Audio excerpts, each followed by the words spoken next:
Bismillahirrahmanirrahim. Assalamualaikum warahmatullahi wabarakatuh. Bagaimana kabarnya hari ini anak-anak? Alhamdulillah, luar biasa, sehat, kuat, cerdas, ceria. Alhamdulillahirrabbilalamin. Pertama-tama, marilah kita panjatkan puji syukur kehadirat Allah Subhanahu wa Ta'ala, karena atas karunia-Nya hari ini kita dapat berjumpa kembali untuk melanjutkan pembelajaran tematik kita. Baik, sebelum kita memulai kegiatan pembelajaran pada pagi hari ini, marilah bersama-sama kita membaca doa sebelum belajar. A'udzubillahi minasyaitonirrajim. Bismillahirrahmanirrahim. Raditu billahi rabba wa bil islami dina wa bi Muhammadin nabiyya wa rasula. Rabbi zidni ilma warzuqni fahma. Shadaqallahul azim. Baik anak-anak, hari ini kita akan melanjutkan pembelajaran tematik kita. Minggu lalu kita sudah mempelajari tema 1, subtema 1. Hari ini kita akan mulai memasuki tema 1, indahnya kebersamaan, subtema 2, kebersamaan dalam keberagaman. Mata pelajaran yang akan dijelaskan hari ini adalah mata pelajaran PPKN, Bahasa Indonesia, IPA, IPS, dan SBDP. Sebelum kita memasuki materi pembelajaran, terlebih dahulu akan Ustazah sampaikan tujuan pembelajaran yang akan kita capai di pertemuan hari ini. Yang pertama, muatan pembelajaran PPKN KD 3.4 dan 4.4. Di sini kita akan mempelajari tentang kerjasama dalam keragaman, baik di lingkungan rumah maupun sekolah. Kemudian, muatan pembelajaran yang kedua yaitu Bahasa Indonesia KD 3.1 dan 4.1. Di sini kita akan mempelajari tentang gagasan pokok dan gagasan pendukung dalam bentuk diagram dan tabel. Muatan pembelajaran yang ketiga yaitu IPA KD 3.6 dan 4.6. Di sini kita akan mempelajari cara menghasilkan bunyi dan alat pendengaran manusia. Kemudian kita lanjutkan ke muatan pembelajaran yang keempat yaitu IPS KD 3.2 dan 4.2. Materinya tentang keragaman agama di Indonesia. Kemudian yang terakhir, muatan pembelajaran SBDP KD 3.3 dan 4.3 tentang pola lantai pada tari. Baik, langsung saja kita masuk ke muatan pembelajaran yang pertama, yaitu PPKN KD 3.4 dan 4.4. Materi yang akan kita pelajari yaitu tentang kerjasama dalam keberagaman. Sebelumnya di sini Ustazah punya 2 buah gambar. Coba kalian perhatikan dengan baik. Gambar yang pertama yaitu gambar tentang kegiatan kerja bakti yang dilakukan oleh para warga untuk membersihkan lingkungan rumah atau lingkungan desa. Kemudian gambar yang kedua, di sini terlihat kerja bakti yang dilakukan oleh bapak-bapak untuk memperbaiki jalan. Nah, sebelumnya Ustazah akan jelaskan dulu apa itu kerjasama. Pengertian kerjasama. Kerjasama merupakan kegiatan yang dilakukan oleh beberapa orang untuk mencapai suatu tujuan tertentu yang telah disepakati bersama. Kerjasama dapat dilakukan di lingkungan rumah seperti yang terlihat pada gambar di samping. Salah satu bentuk kerjasama dalam keberagaman di lingkungan rumah adalah kerja bakti membersihkan lingkungan desa. Ketika membersihkan lingkungan rumah, kita harus melakukannya dengan kompak dan penuh semangat. Kemudian, setelah kalian tahu apa arti dari kerjasama, kalian juga harus tahu apa manfaat dari kerjasama. Manfaat dari kerjasama yang pertama yaitu meringankan kerjasama. Suatu kegiatan jika dilakukan dengan bersama-sama maka tentu akan terasa lebih ringan dan lebih cepat selesai. Kemudian, manfaat yang kedua membuat pekerjaan menjadi cepat selesai. Dan manfaat yang ketiga yaitu meningkatkan rasa persatuan dan kesatuan, serta memupuk rasa tolong-menolong. Kemudian berikutnya, bentuk-bentuk kerjasama di kelas. Di sini ada contoh 3 bentuk kerjasama yang biasa kita lakukan di kelas. Yang pertama, piket kelas. Piket kelas merupakan salah satu kegiatan kerjasama yang dilaksanakan di kelas. Piket kelas adalah kegiatan membersihkan ruang kelas setiap hari. Piket kelas memiliki manfaat yaitu membuat kelas menjadi bersih, melatih kerjasama antar siswa, dan meningkatkan semangat belajar. Kemudian kegiatan yang kedua yaitu mengumpulkan sumbangan. Apabila ada temanmu yang terkena musibah, kamu dan teman-temanmu yang lainnya akan bekerja sama untuk mengumpulkan sumbangan. Sumbangan bisa berupa uang, makanan, dan pakaian yang layak. Sumbangan dapat membantu meringankan musibah yang dialami oleh temanmu. Kemudian, bentuk kerjasama yang ketiga yang biasa kita lakukan di kelas yaitu mengerjakan tugas kelompok. Kerja kelompok membutuhkan kerjasama antar anggota kelompok. Pekerjaan yang dilakukan bersama akan lebih cepat selesai. Jenis tugas kelompok antara lain diskusi, membuat prakarya, dan presentasi di depan kelas. Selain kerjasama di lingkungan kelas atau di lingkungan sekolah, ada juga bentuk kerjasama di lingkungan masyarakat.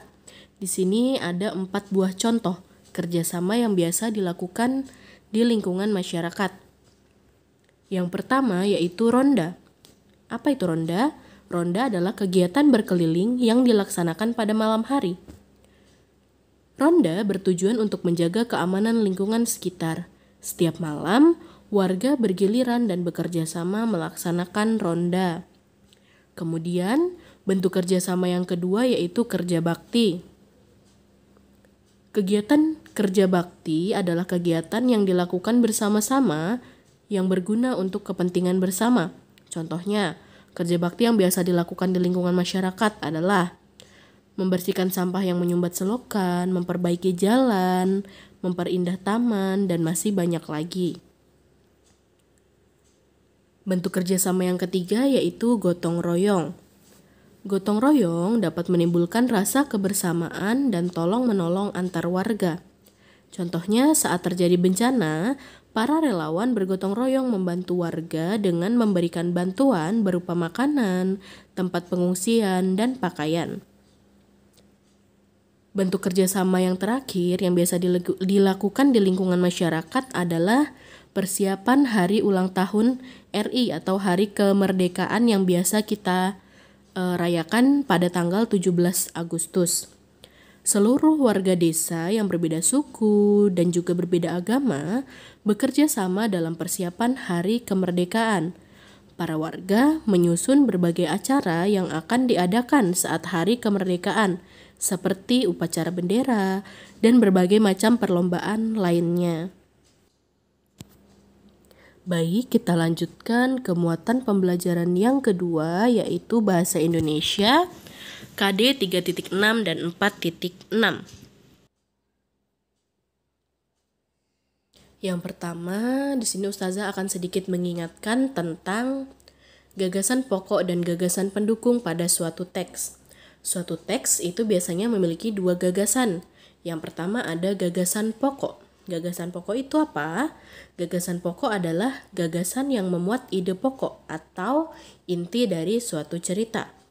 Kemudian ada juga gagasan pendukung, di mana gagasan pendukung ini adalah gagasan yang menjelaskan gagasan pokok. Nah, sekarang yang akan kita pelajari adalah cara menentukan gagasan pokok dan gagasan pendukung dalam bentuk diagram dan tabel. Yang pertama akan Ustazah jelaskan cara menentukan gagasan pokok dan gagasan pendukung dalam bentuk diagram. Langkah-langkahnya sebagai berikut. Yang pertama, bacalah paragraf dengan seksama. Kemudian yang kedua, cermatilah kalimat pertama hingga kalimat terakhir. Yang ketiga, tentukanlah gagasan pokok dan gagasan pendukung paragraf. Gagasan pokok adalah inti, dapat ditulis di bagian atas atau tengah paragraf. Dan gagasan pendukung adalah cabang-cabang dari gagasan pokok, sehingga dapat ditulis di bagian samping atau di bawah gagasan pokok. Nah, sekarang silahkan kalian buka buku yang ada di halaman 25. Di situ ada sebuah teks, seperti yang Ustazah sudah tuliskan di slide berikut. Ustazah bacakan dulu teksnya. Indonesia memiliki berbagai bahasa daerah, misalnya bahasa Batak, bahasa Jawa, dan bahasa Sunda. Keragaman bahasa di Indonesia tidak membuat bangsa Indonesia terpecah-pecah. Bangsa Indonesia tetap menjaga persatuan dan kesatuan. Bangsa Indonesia dipersatukan oleh bahasa persatuan, yaitu bahasa Indonesia. Nah, dari teks berikut, kita dapat menentukan gagasan pokok dan gagasan pendukung. Gagasan pokok itu terdapat pada kalimat pertama, sedangkan kalimat kedua sampai kalimat terakhir, kalimat keempat adalah gagasan pendukung. Jika kita buat menjadi sebuah diagram, maka bentuknya akan seperti ini. Gagasan pokok biasanya kita tuliskan di bagian atas atau di bagian tengah. Untuk contoh yang Ustazah sajikan di slide ini, gagasan pokoknya kita tulis di bagian tengah. Gagasan pokok dari teks tersebut adalah Indonesia memiliki berbagai bahasa daerah. Kemudian gagasan pendukungnya bisa kita tulis di sampingnya gagasan pokok atau di bawah gagasan pokok. Karena pada paragraf tadi memuat 4 buah kalimat, di mana kalimat pertama adalah gagasan pokok, maka 3 kalimat berikutnya adalah gagasan pendukung. Sehingga ada 3 buah gagasan pendukung yang bisa kita tuliskan di samping atau di bawah gagasan pokok. Gagasan pendukung yang pertama yaitu bangsa Indonesia tetap menjaga persatuan dan kesatuan. Gagasan pendukung yang kedua yaitu bahasa Indonesia mempersatukan bangsa Indonesia. Dan gagasan pendukung yang ketiga adalah keragaman bahasa. Baik, kita lanjutkan. Selain dalam bentuk diagram, gagasan pokok dan gagasan pendukung juga bisa kita tuliskan dalam bentuk tabel. Tujuannya apa? Tujuannya agar hal tersebut bisa lebih memudahkan kamu ketika membaca suatu teks. Sekarang silahkan dibuka buku bupenanya halaman 39. Di situ ada sebuah teks dengan judul Gelar Budaya di Sekolah. Teks tersebut memiliki 2 buah paragraf. Silahkan kalian baca masing-masing. Nah, dari teks ini kita bisa menentukan gagasan pokok dan gagasan pendukung. Karena teks berikut memiliki 2 buah paragraf, jadi ada 2 buah gagasan pokok dan gagasan pendukungnya mengikuti gagasan pokok. Untuk paragraf pertama, gagasan pokoknya yaitu keragaman di lingkungan sekolah. Kemudian gagasan pendukungnya ada 3, yaitu para siswa berasal dari berbagai suku bangsa, itu yang pertama. Kemudian yang kedua, macam daerah asal siswa di sekolah Udin. Dan yang ketiga, setiap daerah memiliki budaya yang khas. Kemudian untuk paragraf yang kedua, gagasan pokoknya adalah gelar budaya di sekolah Udin. Gagasan pendukungnya adalah yang pertama, tujuan gelar budaya. Yang kedua, macam gelar budaya. Dan yang ketiga, penampilan saat gelar budaya. Baik, kita lanjutkan ke muatan pembelajaran yang ketiga, yaitu IPS.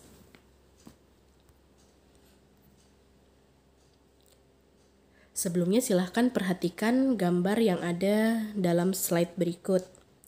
Di sini ada gambar penganut agama dan tempat peribadahannya. Yang pertama ada gereja, kemudian ada pura, ada masjid, ada wihara, dan ada kelenteng. Nah, di sini kita akan mempelajari tentang keragaman agama yang ada di Indonesia. Sebelumnya di kelas 2 dan 3 kalian sudah mempelajari tentang keragaman agama di Indonesia, di mana di Indonesia itu diakui ada 6 agama, yaitu Islam, kemudian ada Kristen Protestan, ada Kristen Katolik, ada Hindu, Buddha, dan Konghucu. Nah, kemudian nanti kita akan bahas satu persatu agama, kemudian kitab sucinya, tempat ibadahnya, dan hari-hari besar keagamaan masing-masing agama. Keragaman agama di Indonesia. Nah, di sini ada sebuah tabel yang menyajikan nama-nama agama, nama-nama kitab suci, tempat ibadah, dan hari besar keagamaan untuk masing-masing agama. Baik, kita bahas satu persatu. Kemudian, yang kedua ada agama Kristen Protestan, di mana Kristen Protestan ini memiliki kitab suci yaitu Alkitab, dan tempat ibadahnya adalah gereja. Hari besar keagamaannya adalah hari Natal, hari Jumat Agung, hari Paskah, kenaikan Isa Al-Masih. Agama yang ketiga yaitu Kristen Katolik. Ini masih sama seperti Kristen Protestan untuk kitab suci, tempat ibadah, dan hari besar keagamaannya. Kemudian yang keempat, agama Hindu. Agama Hindu ini mayoritas terdapat di Pulau Bali. Kitab suci yang dipegang oleh agama Hindu adalah kitab Weda, kemudian tempat ibadahnya Pura, dan hari besar keagamaannya hari Nyepi, hari Galungan, dan hari Saraswati. Kemudian agama yang kelima yaitu Buddha, kitab sucinya Tripitaka, dan tempat ibadahnya adalah wihara. Hari besar keagamaan untuk agama Buddha adalah hari Waisak, hari Asada, dan hari Katina. Kemudian agama yang keenam adalah agama Konghucu, di mana kitab sucinya adalah Sishu Wujing, dan tempat ibadahnya adalah kelenteng. Kemudian hari besar keagamaan untuk agama Konghucu adalah Tahun Baru Imlek dan Cap Gomeh. Biasanya diramaikan dengan pertunjukan barongsai. Nah, itu tadi 6 agama yang diakui secara resmi oleh negara Indonesia dan penjelasan tentang masing-masing agamanya. Kemudian kita lanjutkan ke muatan pembelajaran yang keempat yaitu IPA, KD 3.6 dan 4.6.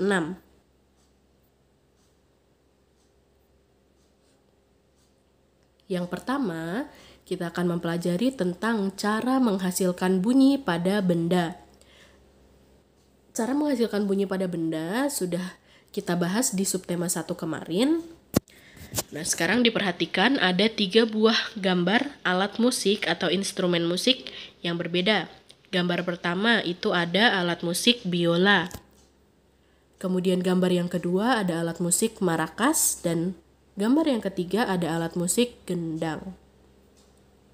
Bagaimana masing-masing alat musik tersebut bisa menghasilkan bunyi? Berikut ini penjelasannya. Yang pertama, pada alat musik biola, senar biola yang digesek itu menghasilkan bunyi. Nah, jadi bunyinya itu dihasilkan dari senar yang bergetar ketika digesek. Kemudian alat musik yang kedua yaitu marakas yang dimainkan dengan cara digoyang-goyangkan. Marakas yang digoyang-goyangkan akan menghasilkan bunyi. Butiran dalam marakas saling bertumbukan sehingga menghasilkan bunyi. Jadi di dalam marakas itu ada butiran-butiran yang ketika digoyangkan maka mereka akan saling bersentuhan atau bertumbukan sehingga menghasilkan bunyi. Kemudian gambar yang ketiga alat musik gendang. Nah, gendang ini ada bagian kulitnya, ada bagian membrannya, yang saat dipukul, bagian kulit tersebut akan bergetar dan menghasilkan bunyi. Kemudian, pendengaran manusia. Nah, di sini pendengaran manusia itu menggunakan sebuah organ yang kita sebut dengan telinga. Telinga itu merupakan salah satu anggota panca indera. Telinga itu berfungsi sebagai alat pendengaran dan keseimbangan tubuh pada makhluk hidup. Telinga dibagi menjadi 3 bagian, yaitu telinga luar, telinga tengah, dan telinga bagian dalam. Nah, selanjutnya kita akan mempelajari bagian-bagian dan fungsi dari bagian pada telinga. Sebelumnya, seperti yang sudah Ustazah sebutkan tadi, telinga itu dibagi menjadi 3 bagian. Ada bagian luar, bagian tengah, dan bagian dalam. Seperti yang terlihat pada gambar, bagian telinga luar itu berada di sebelah kiri gambar. Kemudian bagian tengah dan bagian telinga dalam. Nah, masing-masing bagian pada telinga itu memiliki fungsi yang berbeda-beda. Contohnya yang pertama pada telinga luar, itu ada bagian daun telinga dan liang telinga atau saluran telinga. Daun telinga sendiri itu berfungsi untuk menangkap getaran bunyi. Kemudian liang telinga atau saluran telinga itu berfungsi untuk meneruskan bunyi ke telinga tengah. Pada liang telinga terdapat rambut-rambut halus yang berfungsi untuk menghalangi debu dan air yang masuk ke telinga. Kemudian di telinga tengah ada 2 bagian yang penting, yaitu tulang-tulang pendengaran dan gendang telinga. Nah, tulang-tulang pendengaran itu fungsinya adalah untuk meneruskan getaran bunyi ke koklea. Dan gendang telinga itu fungsinya untuk menerima getaran bunyi dari daun telinga dan meneruskannya ke tulang pendengaran. Jadi bunyi akan masuk dulu ke gendang telinga, baru kemudian ditangkap lagi oleh tulang pendengaran dan diteruskan ke koklea. Kemudian ada telinga bagian dalam. Di sini ada 4 bagian yang penting, yaitu yang pertama ada saluran setengah lingkaran. Saluran setengah lingkaran berfungsi untuk membantu mempertahankan keseimbangan tubuh. Yang kedua ada koklea. Koklea itu berfungsi menerima dan meneruskan getaran bunyi ke saraf pendengaran. Kemudian ada saluran eustasius. Saluran eustasius berfungsi menghubungkan ruang telinga, tengah, dan faring. Faring adalah bagian yang menghubungkan mulut dengan kerongkongan. Kemudian ada juga saraf pendengaran. Saraf pendengaran berfungsi untuk meneruskan bunyi ke otak. Kemudian bagaimana cara kerja telinga sehingga kita bisa mendengar bunyi? Yang pertama, adanya getaran dari sumber bunyi. Getaran tersebut kemudian ditangkap oleh daun telinga. Setelah ditangkap oleh daun telinga, gelombang bunyi tersebut akan merambat di liang telinga atau di saluran telinga yang menghubungkan telinga bagian luar dan telinga bagian tengah. Kemudian, gelombang bunyi itu akan menggetarkan gendang telinga. Setelah itu, getaran dari gendang telinga akan menggetarkan tulang-tulang pendengaran. Nah, setelah tulang pendengaran itu bergetar, kemudian koklea akan menangkap getaran dari tulang pendengaran dan mengirimkannya ke syaraf pendengaran. Kemudian syaraf pendengaran akan mengirimkan rangsang bunyi ke otak. Otak kemudian akan menerjemahkan bunyi yang didengar sehingga kita bisa mendengar bunyi.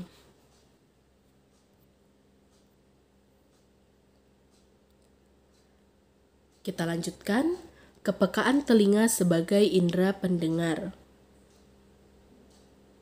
Telinga manusia dapat mendengar bunyi dengan frekuensi 20 sampai 20.000 Hz. Kemampuan mendengar setiap orang itu berbeda-beda. Hal itu dipengaruhi oleh faktor usia dan kesehatan telinga. Orang-orang yang telah lanjut usia biasanya kemampuan pendengarannya juga akan berkurang. Kemudian bagaimana caranya untuk menjaga kesehatan telinga? Yang pertama, Bersihkan telinga bagian luar secara teratur menggunakan sapu tangan dan air hangat. Yang kedua, ini kebiasaan yang sering kita lakukan. Jangan mengorek-ngorek telinga karena dapat mendorong kotoran menjadi ke bagian yang lebih dalam dan kotorannya akan semakin menumpuk. Kotoran yang menumpuk itu akan dapat mengganggu pendengaran dan mengakibatkan robeknya selaput gendang telinga. Jika ada sumbatan kotoran telinga yang mengganggu, segera periksakan telingamu ke dokter THT. Dokter THT itu dokter yang khusus untuk menangani telinga, hidung, dan tenggorokan. Kemudian, jika kamu mendengar bunyi terlalu keras, segera tutup kedua lubang telinga agar gendang telinga tidak pecah atau tidak rusak. Nah, itu tadi cara-cara untuk memelihara kesehatan telinga dan bagian-bagian telinga serta fungsinya masing-masing, serta mekanisme atau bagaimana kita bisa mendengar bunyi. Baik, kita lanjutkan ke muatan pembelajaran yang terakhir, yaitu SBDP KD 3.3 dan 4.3. Di sini kita akan mempelajari tentang pola lantai dalam tari. Setiap tarian yang akan dipentaskan itu biasanya menggunakan pola lantai tertentu. Pola lantai itu apa? Pola lantai adalah formasi yang dilakukan penari dengan perpindahan, pergerakan, atau pergeseran posisi saat menari. Fungsi-fungsi dari pola lantai dalam suatu tari adalah: yang pertama, untuk menciptakan kekompakan antar penari. Yang kedua, untuk memperindah tarian. Dan yang ketiga, untuk membentuk komposisi dalam pertunjukan. Kemudian ada jenis pola lantai. Di sini ada 5 buah jenis pola lantai yang berbeda. Yang pertama, pola lantai gerakan ke-1. Di sini penari akan berjalan bersisian atau berpasangan dengan membentuk pola lantai barisan vertikal. Bentuknya bisa dilihat seperti pada gambar yang pertama, itu penarinya berpasangan, berdampingan. Kemudian bentuknya vertikal atau memanjang ke belakang. Kemudian yang kedua, pola lantai gerakan kedua. Setiap pasang penari bergerak menyebar dengan membentuk pola lantai yang baru.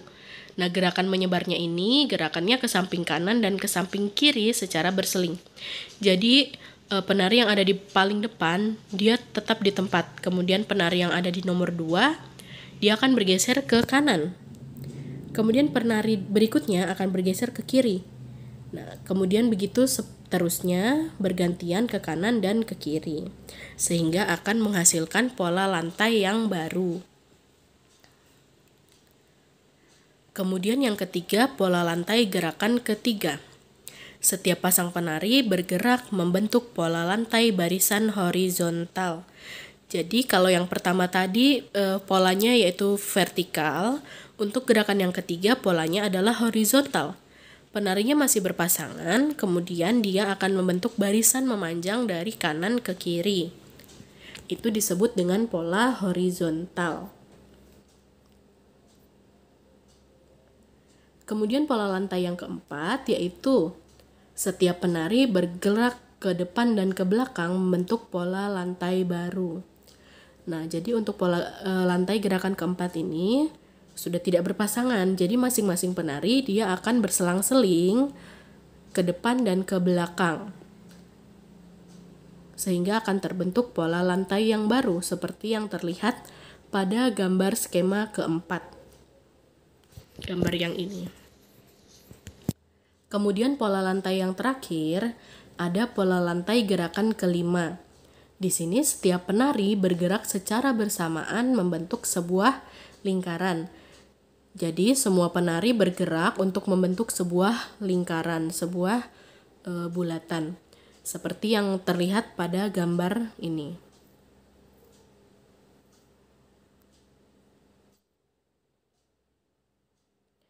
Nah, itu tadi materi-materi pembelajaran yang ada di subtema 2 yang dapat Ustazah sampaikan.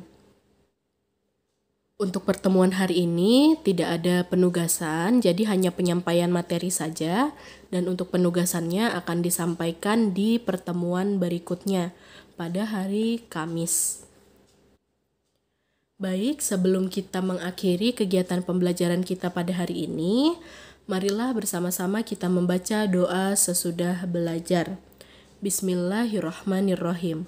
Allahumma arinal haqqo haqqo warzuqna ittiba'ah wa arinal batila batila warzuqna ijtinabah. Shadaqallahul azim. Baik, itu saja yang dapat Ustazah sampaikan di pertemuan hari ini. Jika terdapat banyak kekurangan maupun kesalahan, mohon dimaafkan. Dan Ustazah berpesan selalu semangat dalam belajar dan patuhi protokol kesehatan yang berlaku saat ini. Semoga kita semua selalu berada dalam lindungan Allah Subhanahu wa Ta'ala. Akhiru kalam. Assalamualaikum warahmatullahi wabarakatuh. Sampai jumpa di pertemuan berikutnya. I know blue is not in her. She's a